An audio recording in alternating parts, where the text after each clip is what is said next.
Okay, thank you for that introduction. And I am joined by Rachel from ME Group Australia. She's the founding director. Very privileged to have her come along and share her perspective today in this, which is we did have ME Awareness Day on Monday, so it's good timing for us to be talking about this topic. I'd also like to acknowledge Julie Hughes from ACU and Chelsea Bartlett from MLEA, who were part of the initial project that actually got this guide that I'll be talking about underway.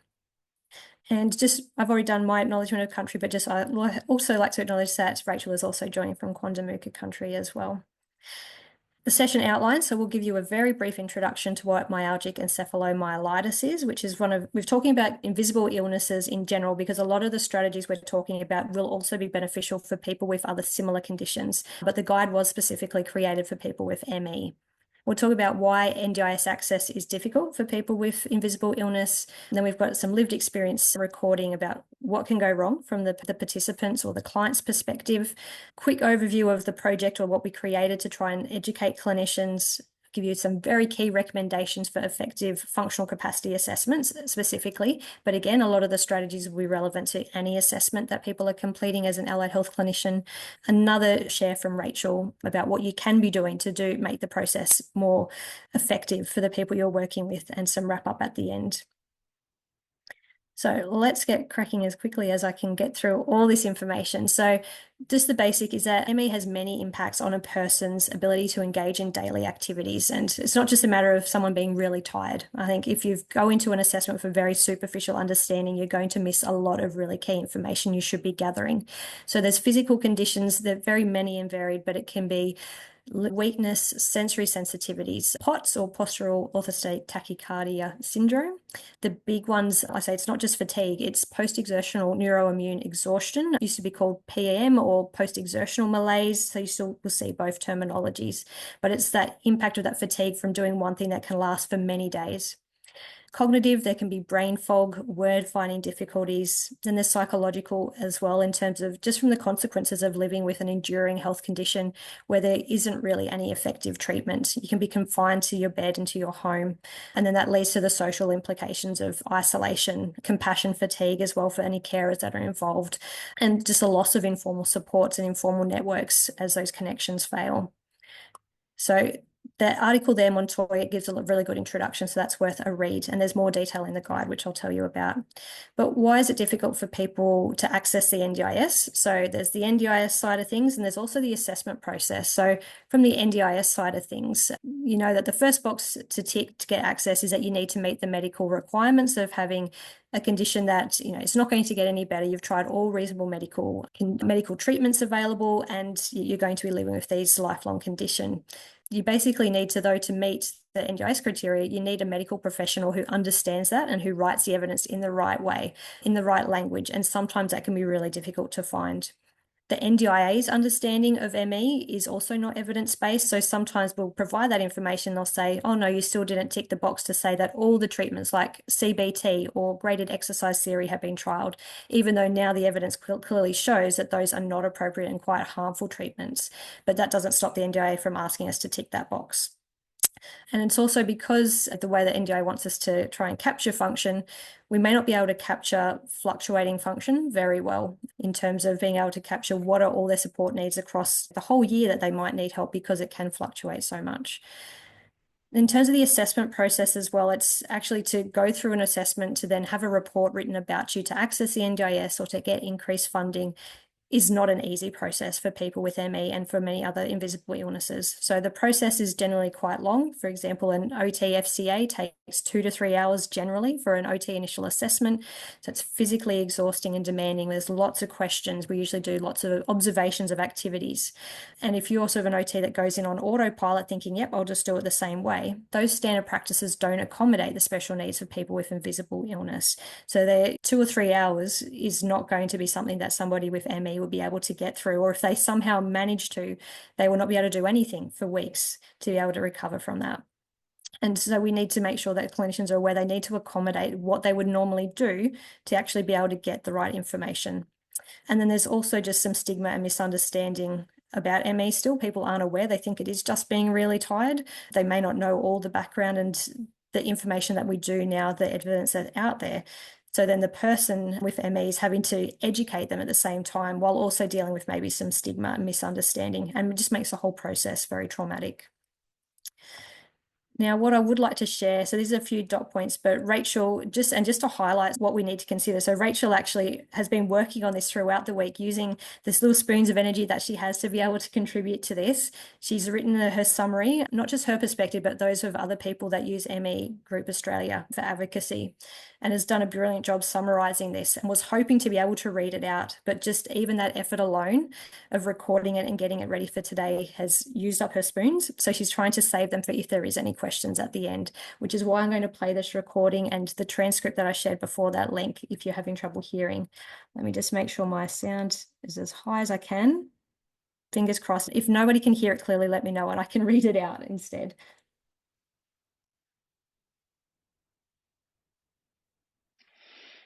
Intense pain that would last for 2 days or longer from preparing for effective meeting by providing key details by email in advance. Talking during the meeting, cognitive challenges. Cognitive impairment means slow information processing. Any related dyslexia means reading on draft with read aloud. To edit into to-the-point information over and over. PTSD from past experience from health professionals. It makes me hypervigilant, defensive, heightened emotional distress, conscious challenges to be open and balanced. Disappointment, lack of knowledge about any. Quick Google search often gives misinformation and disinformation about any. My preparation email was not read. No consideration to make the meeting less physically and cognitively challenging. Clinician is new to NDIS and has no idea about NDIS guidelines and language. Communication breakdown within MDT. There you go. So that's just from some of the things that can go wrong when we don't prepare ourselves and even just acknowledge that it needs to be different. We'll hear back from Rachel a little bit more about the positive, what we can do, what has worked for her. So quick summary of our project. Basically, we knew all these issues were happening. So we combined forces. It was Julie from ACU does a lot of the research side of things. Chelsea was one of her honours student who also now works with people in her community NDIS role, was that brought in as the FCA type expert. And then of course, Rachel brought in that lived experience. And we created originally a webinar, which I'll share a link to the end. You can watch that on the ME Group Australia website, which goes through all of this in a lot more detail. And then we created a PDF guideline as well. We sent that back to Rachel for feedback, and I also had another OT who lives with ME as well provide that perspective of both the OT and lived experience perspective. And we've made all of that available on demand for free because we need this information to get out. So the links will be at the end. So just a few key summaries that you'll find in the guide. So the first thing, the preparation side of things, you need to make sure that you're really preparing, know what ME is, do some reading around it so that you're not having to be educated by your client when you arrive. The other things in terms of client preferences, find out how they like to communicate. I know for Rachel, emailing things is much easier than having a conversation. So going in and preparing to do your information gathering in that way and do it more in the preparation is much easier, knowing whether they need a support person present as well. The information gathering side of things is being really targeted in your questions, not thinking I just need to ask them every question that I ask everybody, because that's going to use up energy. Do you need to ask all those questions? Same with our observations. We can't just get them to do all the things we'd normally get people to demonstrate. We need to be really targeted in what we see. And if we do need to see things, is it possible to get a video of that the carer takes when they're doing it as part of their normal routine, using their spoons anyway, instead of us asking to get them to do it again just because we need to see it? And then standardized assessments. A lot of the ones that we typically use may not be appropriate for people with invisible illness, and we do have some recommendations in our guide. The report writing side of things, so like Rachel said, sometimes the people going in to do these assessments don't even know the NDIS side of things. And I've shared lots of tips about that in the previous presentation as well. But making sure that you're also referring to the literature around ME to give that research evidence.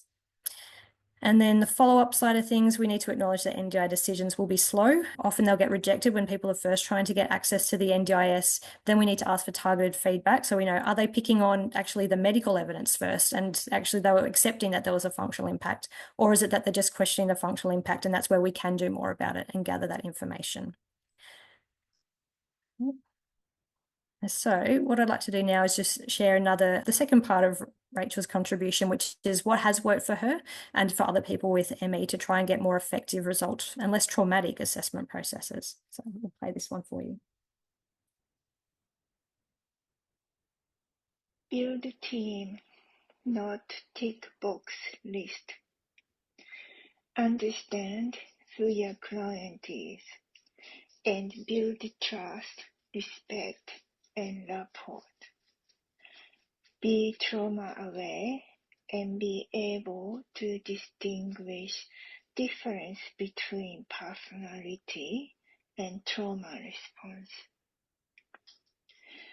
Learn from your client about their disability, impairment, support needs, life circumstances, and wishes.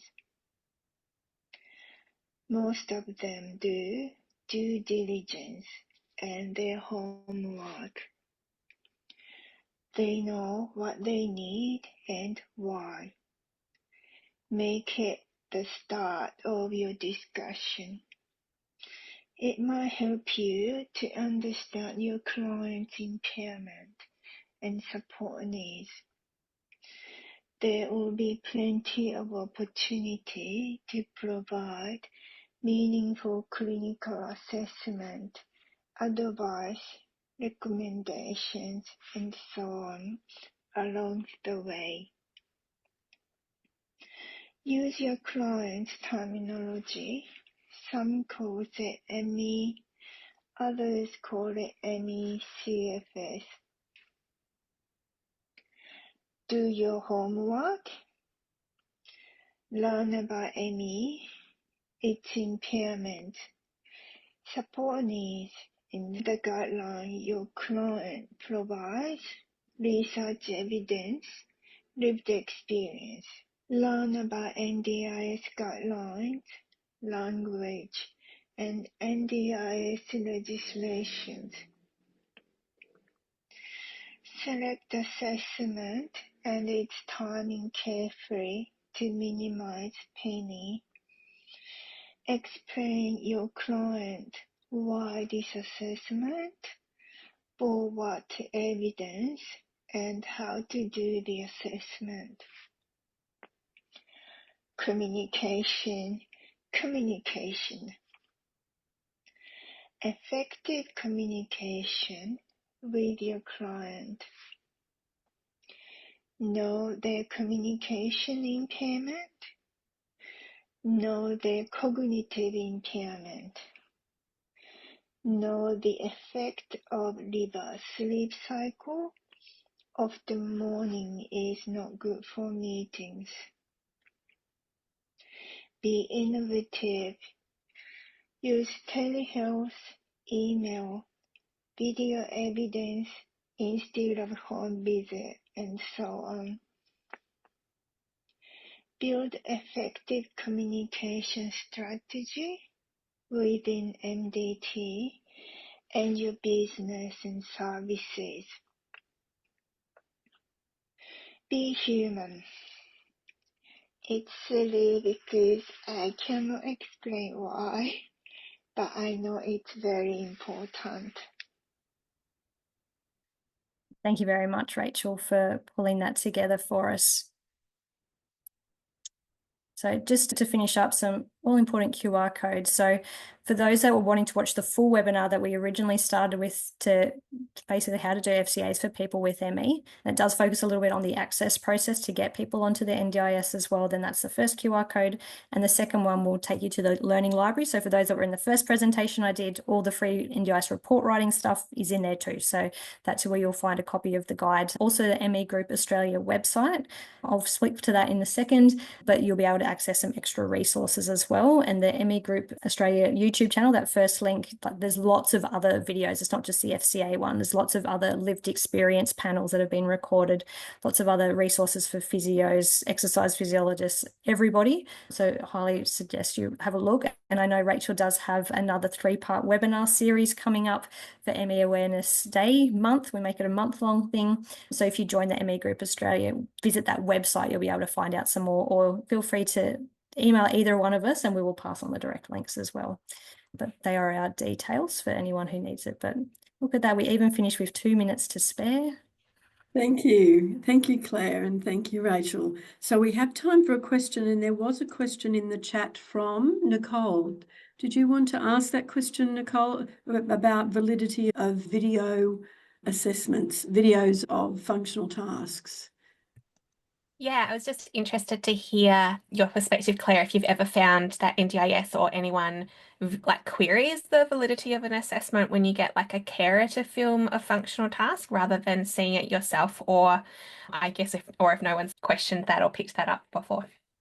I've never actually heard it. I think the biggest issue is often we can't share those video recordings with anybody. So it's not like they're going to see it either. So it's in terms of how confident, if you were pulled up in court to say, how confident are you that what you saw was legitimately the person's function and the why you did that versus getting them to do it. And I think for this population, there's definitely strong evidence that it would be unreasonable and traumatic to make somebody do a transfer if we otherwise can't capture it or see what that issue is. I haven't actually heard of any. I'd be interested if you've come across in any of your medico-legal work. No, if anyone's going to question it, you think it'd be the lawyers who don't understand that clinical background as to why we might be doing it. But it was just one of the things, because I guess one of the things that I do is I do sometimes try and prepare the client beforehand and ask them if they can think of a couple of tasks that they could show me. But obviously I do appreciate that's traumatic. So I feel really bad about that. So I was just interested. I haven't actually done it with getting a carer to film it. I have been a bully and made the person do it. But I guess I've just given them that notice in advance so they can choose what they feel okay about showing me on the day. Yeah. I suppose, and that's where if we're communicating beforehand about the best time of the day, or if there's an activity that they're going to be doing their morning routine, if you can get all the information, the interview questions from a support person or via email first, and you just turn up and be a silent observer of their morning routine, is that actually going to, or afternoon routine, as it may be for some people with reverse sleep cycles, can you actually just work in with when they would normally be doing, using their spoons? Can you turn up then and get everything else at a different time in a different way? Yeah. Yeah.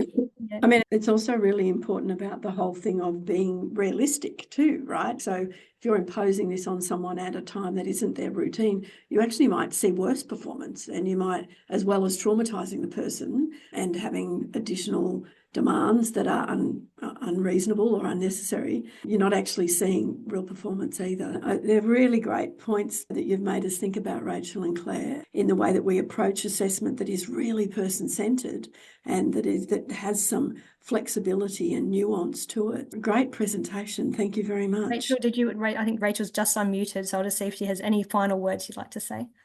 Yes, we can do the assessment when we request it.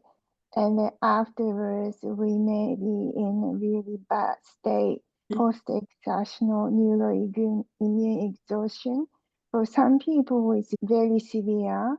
That means we get into paralysis state because we cannot produce the energy on demand. So that's why we have to really careful how much energy we use and for when. And then anything we do, there is a consequences. So we choose a priority, like if this is was for the back crash afterwards, value-based assessment, because we get really bad pain afterwards anyway. So which one is more valuable for us to participate? So that's what I wanted to add. And thank you very much. Thank you, Rachel. Those insights are so important. And thank you both for such a thoughtful and careful presentation that really helps us to question the way that we approach assessment that really is do no harm, which is part of our ethics, right? And one of our codes of ethics is do no harm. And so really thinking about what it is that we need to assess and how we can go about that in a way that is much more respectful of people's needs. Thank you very much. Really interesting presentation. Thank you.